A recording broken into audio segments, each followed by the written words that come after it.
नमस्कार, मैं चित्रा देशमुख, जोश अपना अपना में आपका मन से स्वागत है। आज हमारे साथ बात करेंगे ड्राइंग टीचर हेमलता कंटीकर, जो ड्राइंग, पेंटिंग, रंगोली, ज्वेलरी बनाना, समर कैंप ऐसे बहुत सारे एक्टिविटी में बच्चों के साथ खुद को एक्टिव रखती है। हेमलता जी को कुछ साल पहले पैरालिसिस हुआ था, लेकिन उन्होंने उस टाइम में अपने आप को संभाल कर वापस फिर से खड़े रहे। समस्या हर एक के जीवन में है। उन समस्याओं को कोई पहाड़ बनाता है तो कोई वही समस्या को लेकर अपने आप को निकाल लेता है। तो हमें अपने आप को हमेशा पॉजिटिव रखना है और टूटने नहीं देना है। तो ऐसे ही पॉजिटिव विचार करने वाली हेमलता जी से हम अभी वीडियो के माध्यम से मिलते हैं। तो ऐसे ही जोश भरे व्यक्तिमत्व से मिलने के लिए लाइक, शेयर, सब्सक्राइब करो। नमस्कार, जोश अपना अपना और चित्रा जी को अभिनंदन आपका। मैं एक दो लाइन सुनाना चाहती हूँ, मुझे इंस्पायर करती है। नारी तू नारायणी, अर्धांगिनी नहीं, पूरी है खुद में, तू आदि नहीं। मत कर दुस्साहस, तू बराबरी का, एक समान है, उससे ऊपर है तू। मत कर हौसला किसी के सहारे का, खुद लड़ और लगा के पंख अपने। नारी तू नारायणी, नारी तू नारायणी। नमस्ते, मैं हूँ हेमलता कंटीकर। मैं स्काईलाइन सोसाइटी सनफर्मा रोड पे लगभग 7 साल से मैं आर्ट एंड क्राफ्ट के क्लासेस ले रही हूँ, और उसी के साथ समर कैंप, लेडीज़ के लिए रंगोली वर्कशॉप्स, माइक्रम ज्वेलरी का वर्कशॉप ले रही हूँ। अभी तक मुझे वडोदरा में बहुत अच्छा लोगों ने रिस्पांस मिला है लोगों से। समर कैंप में बच्चों को मैं बहुत आर्ट और क्राफ्ट दोनों भी सिखाती हूँ। और अभी 7 साल हो गए। उससे पहले मैं जॉब करती थी, क्यों थोड़ा हेल्थ इशू होने के कारण, पैरालिसिस अटैक आने के बाद थोड़ा सा गैप पड़ गया, तो इसलिए जॉब छोड़ना पड़ा। तो उसके बाद मैंने अब ऐसा लगा कि मुझे खुद के लिए थोड़ा टाइम देना चाहिए। तो मैं इस दरमियान मुझे लगा कि अभी पैसा तो कमाया और बहुत एक्टिविटीज़ भी बहुत की, लेकिन अभी मुझे खुद के लिए करना था, लोगों के लिए कुछ करना चाहिए था मुझे।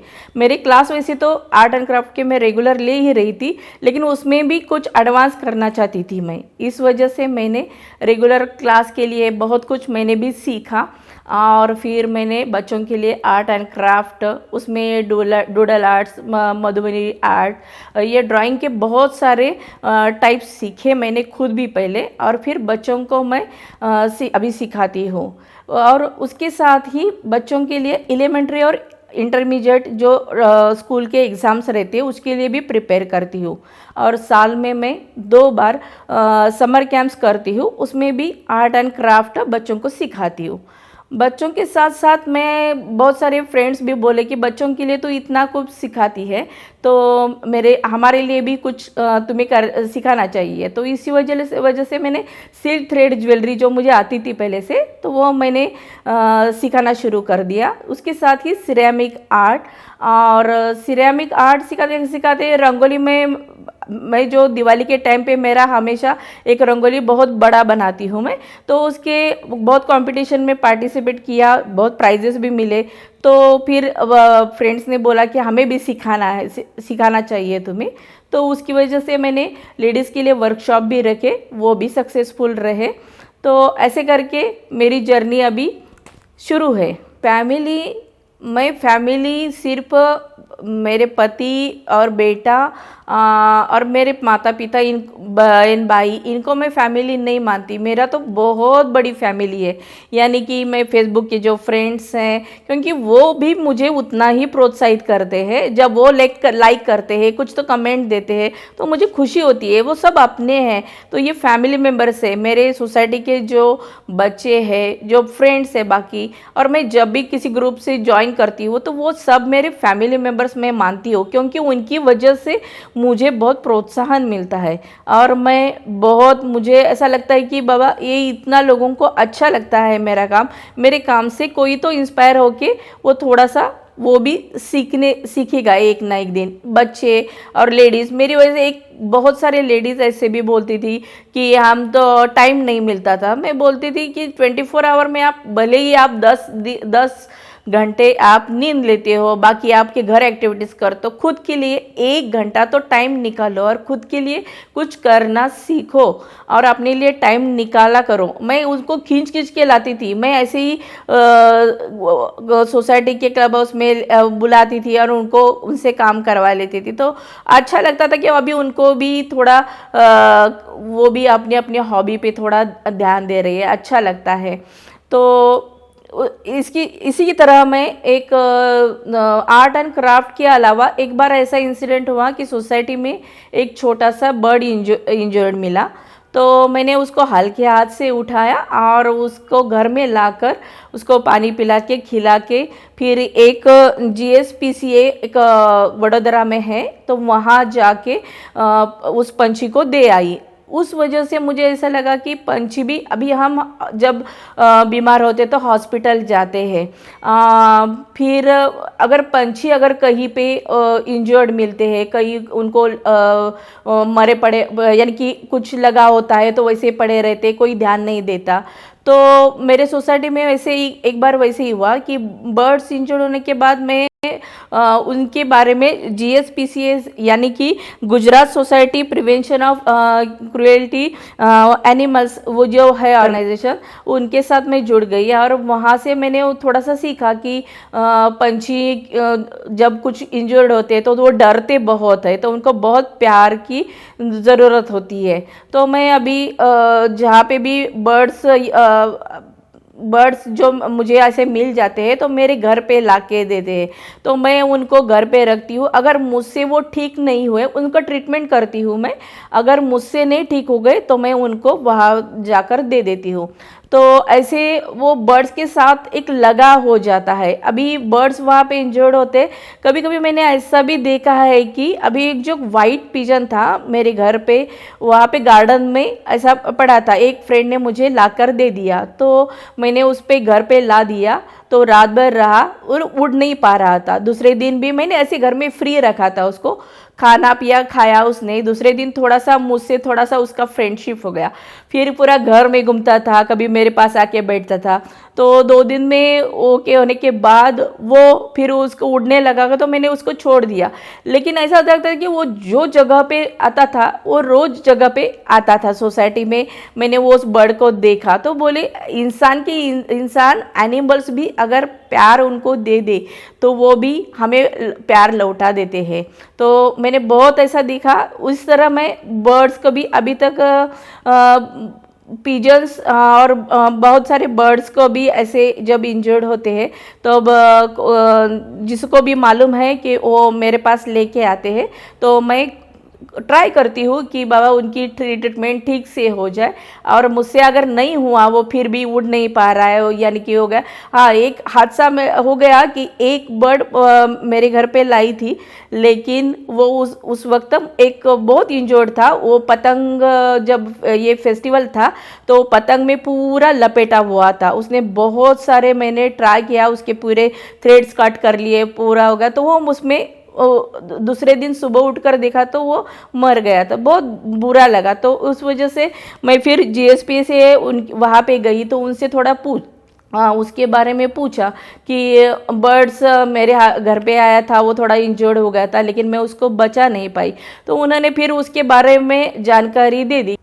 आर्ट एंड क्राफ्ट की मेरी ये रुचि देखकर मेरी जो फ्रेंड्स है, हम लोगों ने ये किया कि हम ग्रुप में हम कुछ गणपति का जो डेकोरेशन वगैरह रहता है, हम हर एक साल नया नया थीम रखते हैं और उसमें डेकोरेशन का सब अभी मैं ज़्यादा से ज़्यादा नए नए थीम्स लाने की कोशिश करती हूँ।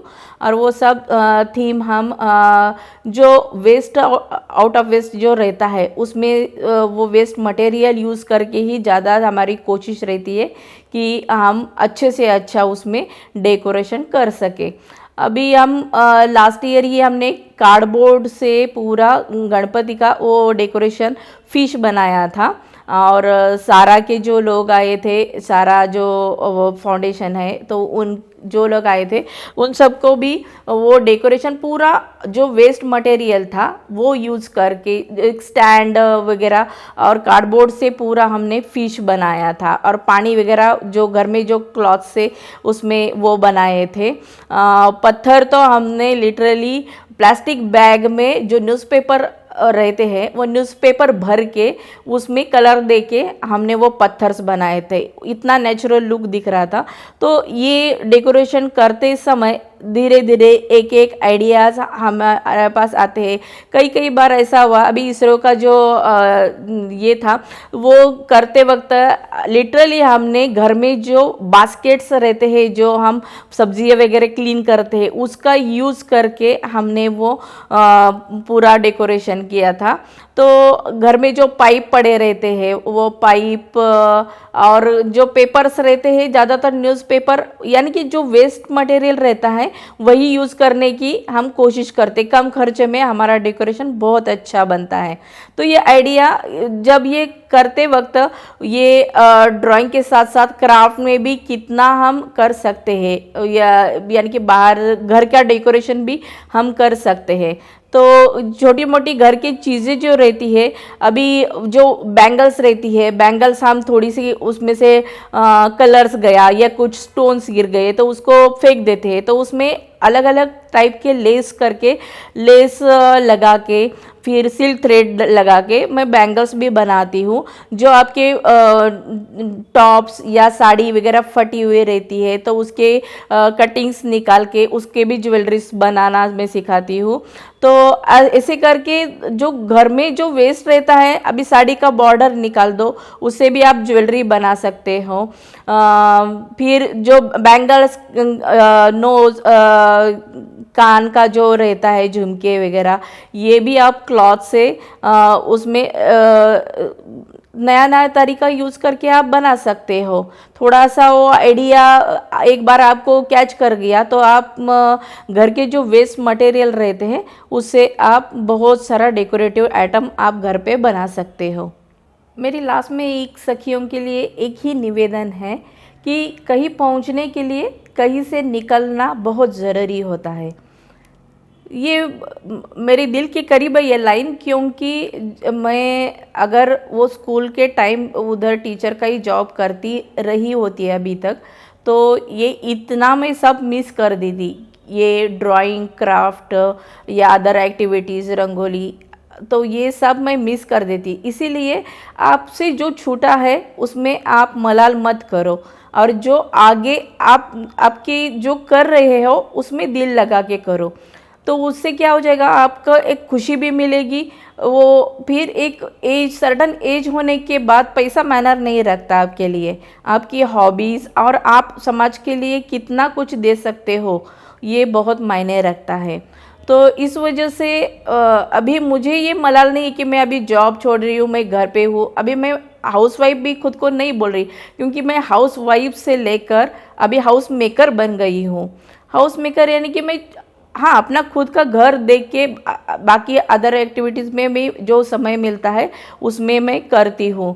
तो मुझे लगता है कि सब जो सखियाँ हैं उनसे वही निवेदन है कि खुद के लिए थोड़ा सा टाइम निकालो, अपने हॉबी पे थोड़ा सा जो स्कूल टाइम पे करते थे, कॉलेज टाइम पे करते थे, उसको पन्ने थोड़े से झाड़ डालो। और फिर देखो आप भी हाथ पे पेन पेंसिल ले लो, और फिर कोई ड्राइंग बनाता हो, कोई किसी को फोटोग्राफी का शौक़ होता है, फिर कोई किसी को गाने गाने का शौक़ होता है। जो आपकी हॉबीज़ है वो कंटिन्यू करे, और फैमिली के साथ साथ भी आप दिन में 1 घंटा भी खुद के लिए दे दो, तो आपकी हॉबीज़ के साथ साथ आप समाज के लिए भी और आपकी फैमिली भी खुश रहेगी, और आपके समाज में भी थोड़ा सा आपका स्टेटस मुझे लगता है शायद बढ़ जाएगा इसकी वजह से।